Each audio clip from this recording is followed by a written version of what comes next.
Once upon a time, there was a man who was walking down a deserted beach at sunset. As he walked along, he began to see another man at a distance. As he grew nearer, he noticed that the native kept leaning down, picking something up, and throwing it out into the water.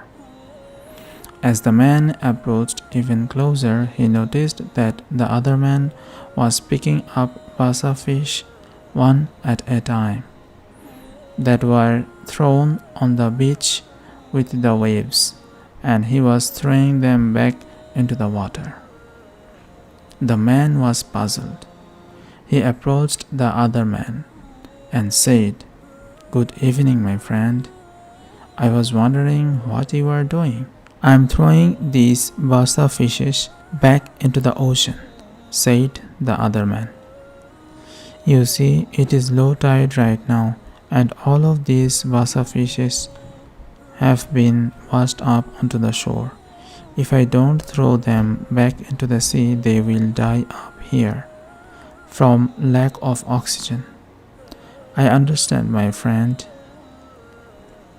he replied, "but there must be thousands of basa fish on this beach. You can't possibly get to all of them. There are simply too many.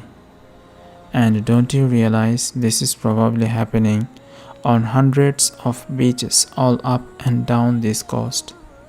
Can't you see that you can't possibly make a difference?" The native man smiled, bent down, and picked up yet another basa fish, and as he threw it back into the sea, he replied, "Made a difference to that one, didn't I?" Moral of the story: there are millions of little things we can do without making much effort to make this world a better place.